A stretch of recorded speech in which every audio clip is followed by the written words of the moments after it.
हमारी संस्कृति, हमारी पहचान। यज्ञ, योग, आयुर्वेद सदा रहे हमारे साथ। भारत के प्राचीन ग्रंथों एवं आधुनिक विज्ञान का दिव्य संगम, यज्ञ महिमा।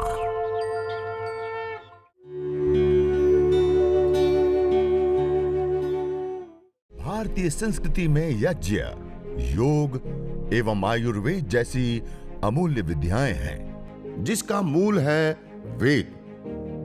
इतिहास की ओर दृष्टि डालें तो भगवान राम, भगवान कृष्ण से लेकर राजा महाराजाओं, ग्रामवासियों व अरण्यवासी ऋषियों की कुटियों तक नित्य व नैमित्तिक यज्ञों का प्रचलन देखने को मिलता है।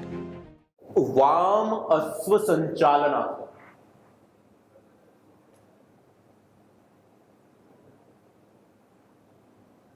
हेरपाद हस्तासन,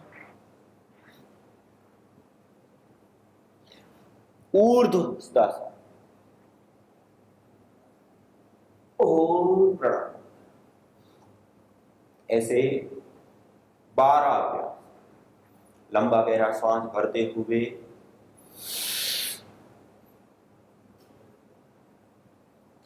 श्वास को छोड़ते हुए आगे झुकेंगे।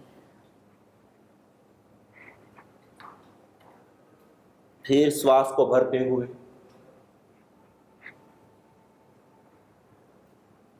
फिर श्वास को छोड़ते, श्वास को सामान्य करते, फिर श्वास को भर, फिर श्वास को छोड़, फिर श्वास को भरो, फिर से श्वास को छोड़, श्वास को भर और छोड़। ऐसे श्वासों के साथ 1, 2, 3, 4, 5, 6, 7, 8, 9, 10, 11, 12, ऐसे 12 अभ्यास। प्रणाम मुद्रा, ऊर्ध्व हस्तासन, पाद हस्तासन, अश्व संचालनासन, पर्वतासन, साष्टांगासन, भुजंगासन, पर्वतासन, वाम अश्व संचालनासन,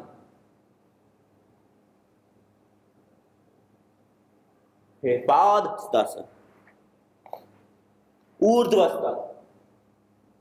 प्रणाम। ऐसे पूरी विधि पूर्वक, पूरी श्रद्धा के साथ, श्वासों के साथ, नियम पूर्वक यदि इस प्रकार सूर्य नमस्कार का हम अभ्यास करते हैं तो उसका सर्वांगीण लाभ होता है। ये हमने हवन किया, अब अग्नि शांत हो गई है। अब इस शांत अग्नि के इन अंगारों को पास पास में इस प्रकार से रख करके थोड़ा सा व्यवस्थित कर लेते हैं। तो ये जो अंगारे हैं वो लंबे समय तक रहते हैं और विशेष रूप से अग्नि को प्रदीप्त करके रखते हैं। तो इस प्रकार से आप थोड़ा सा अंगारों को पास में करके, ये देखिए मैं जैसे करता हूं, इस प्रकार से पास में करके थोड़ा सा दबा दीजिए। तो ये जो अंगारे हैं वो लंबे समय तक 3-4 घंटे तक ये अंगारे ऐसे के ऐसे रहेंगे। और इन अंगारों के ऊपर इसको कहते हैं ब्रह्माग्नि शास्त्रों में। और इस ब्रह्माग्नि विशेष लाभ देने वाले। तो अब ये अंगारों के ऊपर ये गोगुल शास्त्रों में कहा, न तम यक्ष्मा अरुंधते नैनम सपथो अश्नुते यम भेषजस्य गुलगुलोः सुरभिर्गन्धोष्णुते। जिस व्यक्ति को इस गुलगुल विशेष की सुरभि सुगंधि प्राप्त होती, उसको कैसे किसी प्रकार का कोई रोग दोष ताप संताप किसी प्रकार का उसके जीवन में, उसके परिवार में, उसके संसार में किसी प्रकार का अशुभ आ सकता है। तो इस गुलगुल को इस प्रकार ये अंगारों को दबा दिया, व्यवस्थित कर दिया। यदि एक गाय के गोबर के उपले या स्टिक के हैं तो बहुत अच्छे से और लंबे समय तक रह पाता है। यदि वो नहीं है तो भी थोड़े लकड़ी का भी होता है तो समय कुछ कम रह पाता है। फिर उसके ऊपर थोड़ा सा गाय के घी से भिगा करके ऐसे थोड़ा सा गुगुल रख सकते हैं। ऐसे ही गुगुल रख सकते हैं, गाय के घी के साथ भी रख, खाली गाय का घी या जैसे मिश्री के साथ भी आप कर सकते हैं। या और भी रोग विशेष की जो जड़ी बूटियां होती हैं, उन जड़ी बूटियों के साथ आप अंगारों के ऊपर थोड़ी मात्रा में उन द्रव्यों को रख करके और फिर विशेष रूप से ये जो मेडिकेटेड एयर, यदि हम रोग विशेष के लिए करें तो जो रोग विशेष की विशेष सामग्री है वही गाय के घी के साथ भिगा करके और गुगुल 1/4 उसमें मिला करके और फिर इस प्रकार अंगारों में, एक पूरे में बिखेरना नहीं है, पूरे में बिखेरेंगे तो एक साथ ज्यादा धुआं हो जाता है और उसके जो उड़नशील तेल है तुरंत ही वो हो जाती है। तो ऐसे एक स्थान पे एक जगह पे रख देंगे, फिर धीरे धीरे वो सुलझता रहेगा और उसके अंदर जो औषधीय तत्व है वो निरंतर वायु में 10, 15, 20, 30 मिनट तक निरंतर देता रहता है। और उस वायु में बैठ करके फिर रोगानुसार योगाभ्यास करेंगे। तो इस प्रकार से कर लेंगे ध्वनि के लिए और ट्रांसलेट कर देंगे माता जी। बाकी सभी लोग सूर्य नमस्कार करेंगे।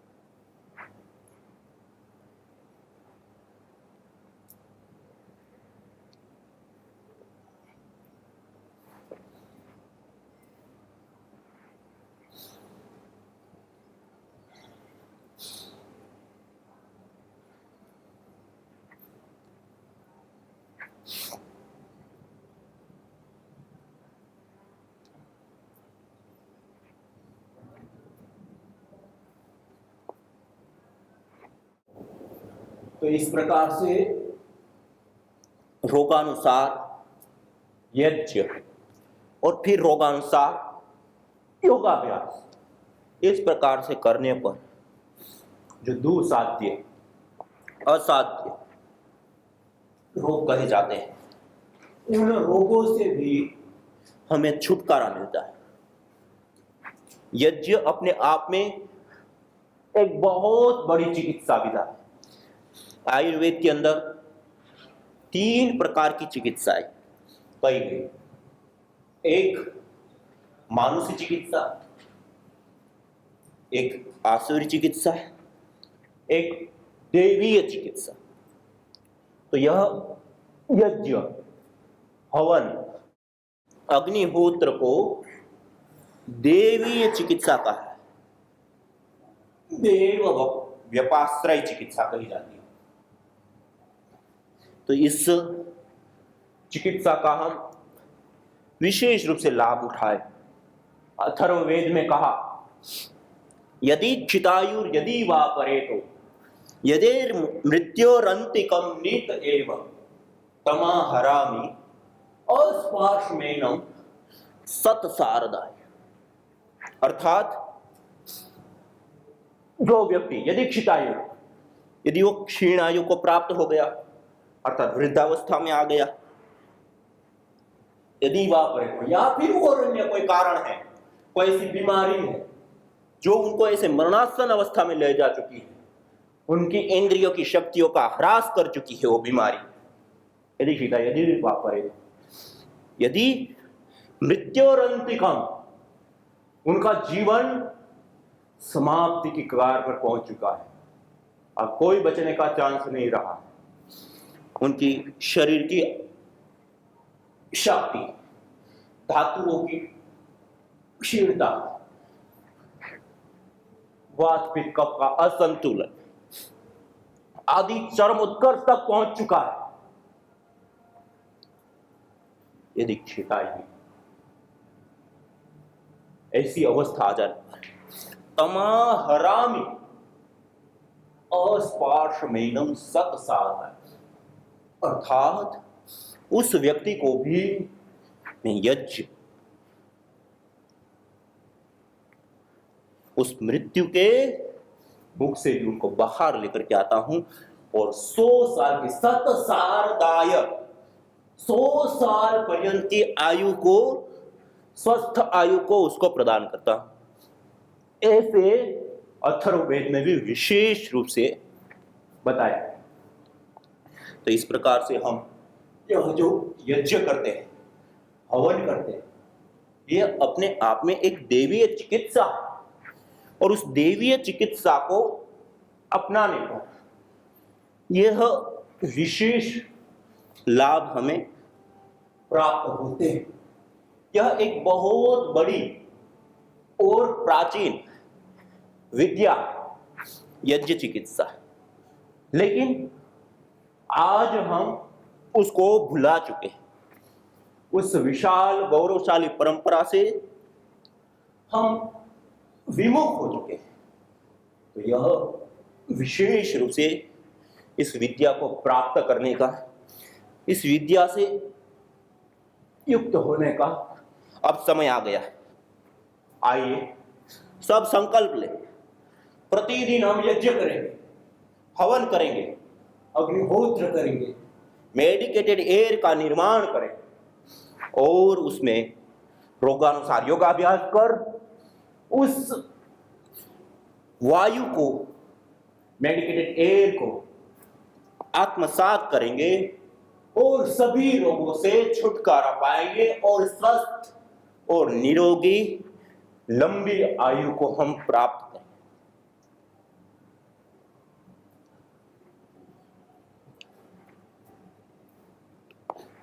जी माता जी।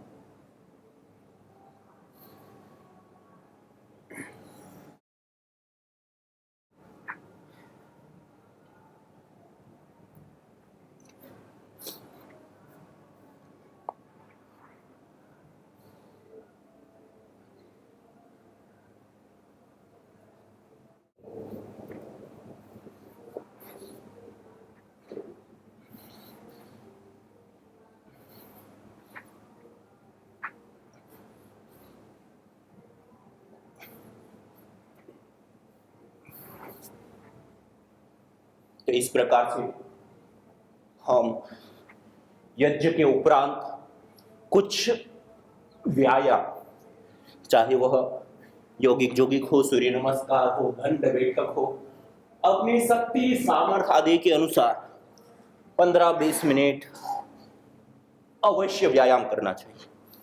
और इस मेडिकेटेड एयर में, यज्ञीय वायु में जब हम व्यायाम करते हैं, प्राणायाम करते, योगाभ्यास करते, योगासन करते, तो उसका हमें विशेष लाभ प्राप्त होता है, अति विशेष। इस प्रकार से ये आपको कुछ आज प्रतीकात्मक रूप से यह कुछ विशेष बातों के साथ, यज्ञ महिमा के साथ एक योगाभ्यास भी आपको सिखा रहे, बता रहे। इस प्रकार से कुछ सर्वांगीण व्यायाम, सूर्य नमस्कार किया। ऐसे ही आप दंड भी या बैठक आदि भी आप कर सकते हैं। जैसे परम पूज्य सदैव स्वामी जी महाराज 12 दंड करवाते, तो पूरा पैकेज भी हम करें, या फिर उसमें से कोई 1, 2, 5, 10 उसका विशेष रूप से हम अभ्यास करें। इस प्रकार से दोनों हाथों को सामने रखते, साधारण दंड से लेकर के अपनी शक्ति सामर्थ्य आदि के अनुसार धीरे धीरे या फिर तेजी से, लेकिन पूरी विधि पूर्वक करें।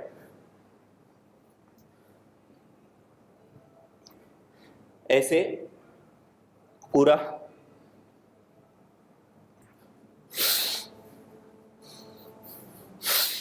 श्वासों के साथ साधारण दंड, मिश्र दंड से लेकर के वक्ष विकासक दंड से लेकर के अपने शरीर की शक्ति सामर्थ्य आदि के अनुसार आप इस प्रकार से विशेष रूप से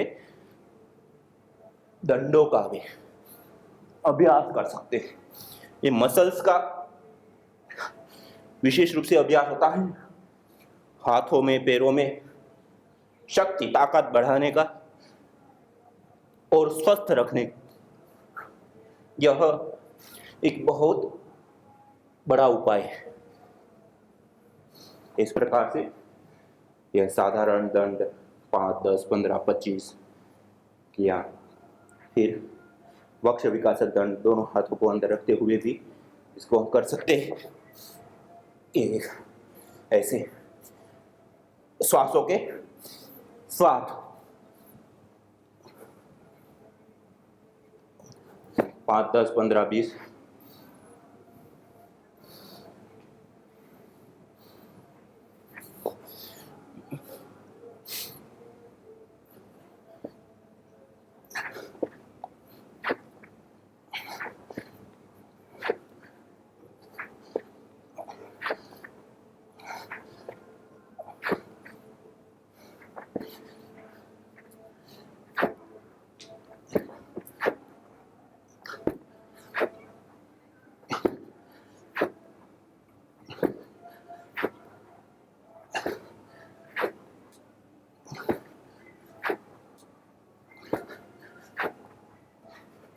या फिर ऐसे ही कोई एक दंड को भी लंबे समय तक हम कर सकते हैं, लेकिन विधि पूर्वक करें, श्वास प्रश्वास की गति के साथ करें।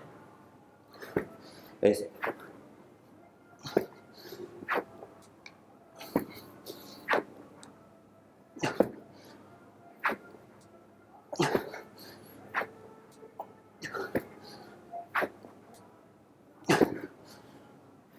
तो इस प्रकार से कुछ सामान्य व्यायाम, सूर्य नमस्कार आदि, जैसे दंड बैठक आदि, ये योगाभ्यास भी हम करें। उसके साथ साथ कुछ आसनों का अभ्यास या प्राणायाम आदि, ये भी विशेष करके लाभकारी होता है। तो हम आगे आसन करेंगे, उससे पहले कुछ प्राणायाम कराते हुए हम प्राणायाम करेंगे, और प्राणायाम कराते हुए कुछ जिस यज्ञ की हम चर्चा कर रहे हैं उसके विषय में आपको महत्वपूर्ण तथ्यात्मक विशेष कुछ बातें बताएं। तो सभी लोग पद्मासन, सिद्धासन, सुखासन, कोई भी एक आसन विशेष में बैठ करके और हम प्राणायाम करेंगे। प्राणायाम करते हुए हम विशेष रूप से यज्ञ महिमा के विषय में कुछ जानने का प्रयास करेंगे, और आगे फिर आसन करते हुए भी हम कुछ विशेष जानकारी यज्ञ से संबंधित प्राप्त करने का हम प्रयास करेंगे। तो आइए सभी लोग सीधा बैठते हुए लंबा गहरा श्वास भरते हुए और लंबा गहरा श्वास छोड़ते हुए भस्त्रिका प्राणायाम,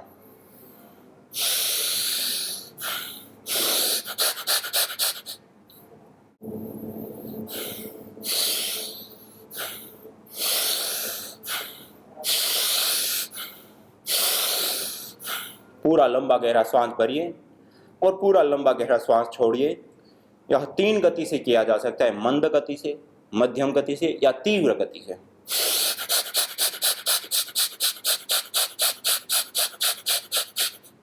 ऐसे तीव्र गति से भी आप इस प्राणायाम को करें, लेकिन अपनी सामर्थ्य के अनुसार चयन करें। किसी को हाई ब्लड प्रेशर है, सिर में दर्द है, कमर में दर्द है, तो तेज गति से ना करें, सावधानी रखते हुए करें।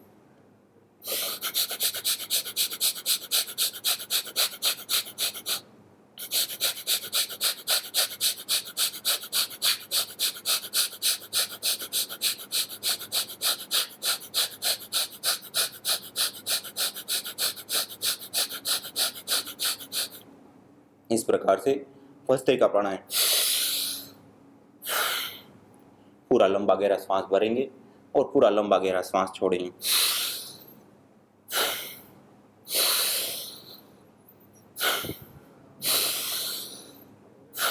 यज्ञीय वायुमंडल में जैसे हमने हवन किया, अग्निहोत्र किया, हवन अग्निहोत्र करने के पश्चात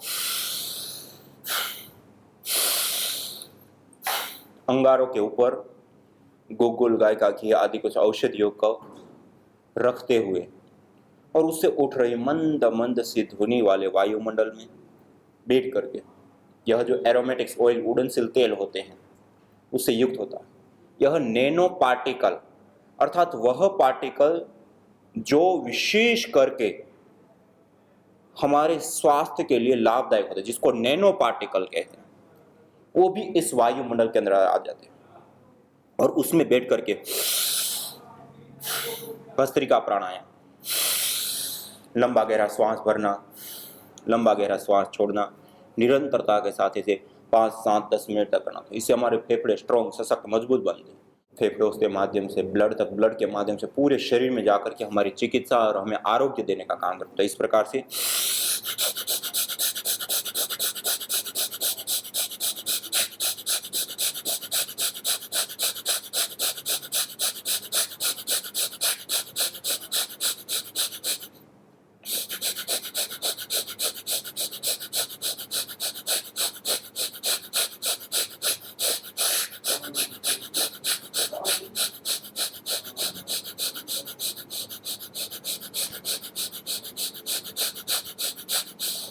इस प्रकार से भस्त्रिका प्राणायाम।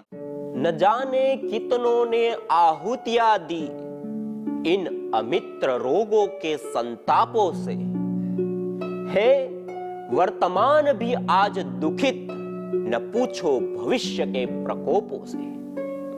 प्रत्युष पावनी होती जहां यज्ञानुष्ठान घर आंगन में, वहां मनुष्येतर सब झूमते शांति भरे सुख आनंद से।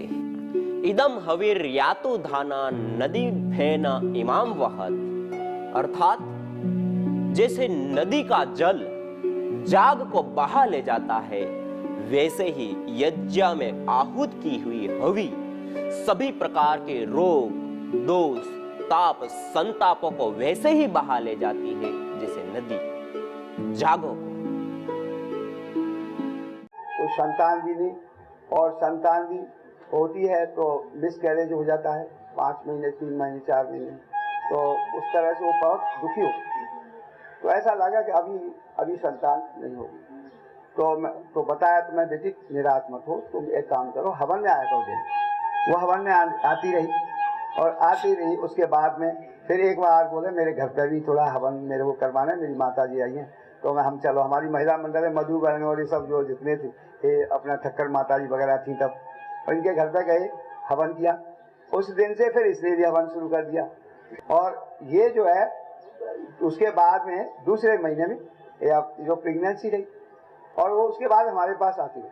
उसका नाम रखा, फिर बच्ची पैदा होने के बाद एकदम स्वस्थ पैदा हुई। उसके बाद कोई मिसकैरेज नहीं हुआ, और स्वस्थ रह करके उसका नाम रखा अदिति रखा। तो अदिति वो भी बड़ी, जब उसके बाद में जब आई तो हवन में गूंजती थी। हवन होता था तो बड़ी झूमती थी, बोला हवन होता है तो ऐसे करती रहती थी। वो संस्कार, यज्ञ के संस्कार। अभी भी एक बच्चा आता है, वो भी यज्ञ में ऐसा ही हुआ, तो अभी यज्ञ में खूब जो है झूमता है। तो छोटा है लेकिन यज्ञ जब होता है सुनता है मंत्रों को। जब गर्भावस्था में भी सुनती रही मंत्र, तो यहाँ पे भी वही मंत्र सुने जा रहे हैं बाहर में आके, और वो जो है एकाग्र हो जाता है। सब बच्चों की तरह उसको देखो एकाग्र हो जाएगा। तो ये प्रभाव पड़ता है। और आज ऐसा ही केस नहीं, एक ही केस नहीं, हमारे सामने बहुत सारे केस, 20-25 केसेस हुए जिनके हार्मोन्स जो है बैलेंस नहीं रहते थे, हार्मोन्स भी बैलेंस होते। फिर यहाँ आने के 4-5 महीने बाद ही फिर मैं प्रेग्नेंट हुई, और उसके बाद यज्ञ में आती रही। फिर उसके बाद कोई दवा वगैरह भी नहीं लेना पड़ा, और अच्छी तरह से फिर डिलीवरी हो गई। बच्ची भी बहुत अच्छी, संस्कार भी उसके बहुत अच्छे। हमारे बीच में है अभी आ रही हैं तारा बहन। ये अब सीधी चल रही है ना, ये सीधी नहीं चलती थी, ये टेढ़ी चलती थी, और उनको आने में 20 मिनट लगती थी। यहाँ तक हमारे यहाँ सेंटर से आने में 20 मिनट, धीरे धीरे चलती थी। और अर्थराइटिस की प्रॉब्लम थी। कोई मेडिसिन नहीं, केवल यज्ञ के द्वारा इसको तारा बहन को लाभ हुआ है, वो चमत्कार लाभ है, वो अपना अनुभव शेयर करेंगी। आर्थराइटिस की मेरी बीमारी थी, मैं आ नहीं सकती थी, मैं चल नहीं सकती थी, मैं दिन रात रोती थी। मैं पार्क में झूले पे जाती थी तो झूले पे सिर्फ जाके बैठती थी और बैठने के बाद जब उठती थी तो मैं गिर जाती थी। वहाँ सैकड़ों आदमी देखते थे, मुझे इतना शर्म आता था। मेरी उम्र नहीं है कि मैं लड़खड़ा के गिर जाऊँ। यज्ञ में मैं बैठती थी, तीसरे दिन से मुझे आराम आने लगा। इसके लिए मैं तो यज्ञ का सर्वथा ही आभारी हूँ और यज्ञ से जो लाभ मिलता है उसका हमें सुखद अनुभव है कि मेरा घुटने का जो दर्द था वो चला गया, मेरा जो लंगड़ापन था वो चला गया, जो मेरे आँख में मोतियाबिंद है अभी 8-9 साल से होते हुए भी मुझे यहाँ आने से कोई प्रॉब्लम नहीं। यज्ञ भारतीय संस्कृति का मूल है। तो आइए हम संकल्प लें, संसार के श्रेष्ठतम कर्म यज्ञ को अपनाएं। पिंड और ब्रह्मांड में संतुलन कायम करने वाले यज्ञ को अपने जीवन का अभिन्न अंग बनाएं एवं प्रकृति मां के प्रति अपने ऋणों को अदा करें। विश्व स्वास्थ्य का एक नारा, यज्ञ से होगा जग उजियारा। भारतीय संस्कृति की अमूल्य विरासत यज्ञ की महिमा को जानने हेतु वैदिक चैनल पर प्रतिदिन प्रातः एवं सायं 11:30 बजे यज्ञ महिमा कार्यक्रम से जुड़े। विशेष जानकारी हेतु संपर्क करें। मोबाइल 9068565306।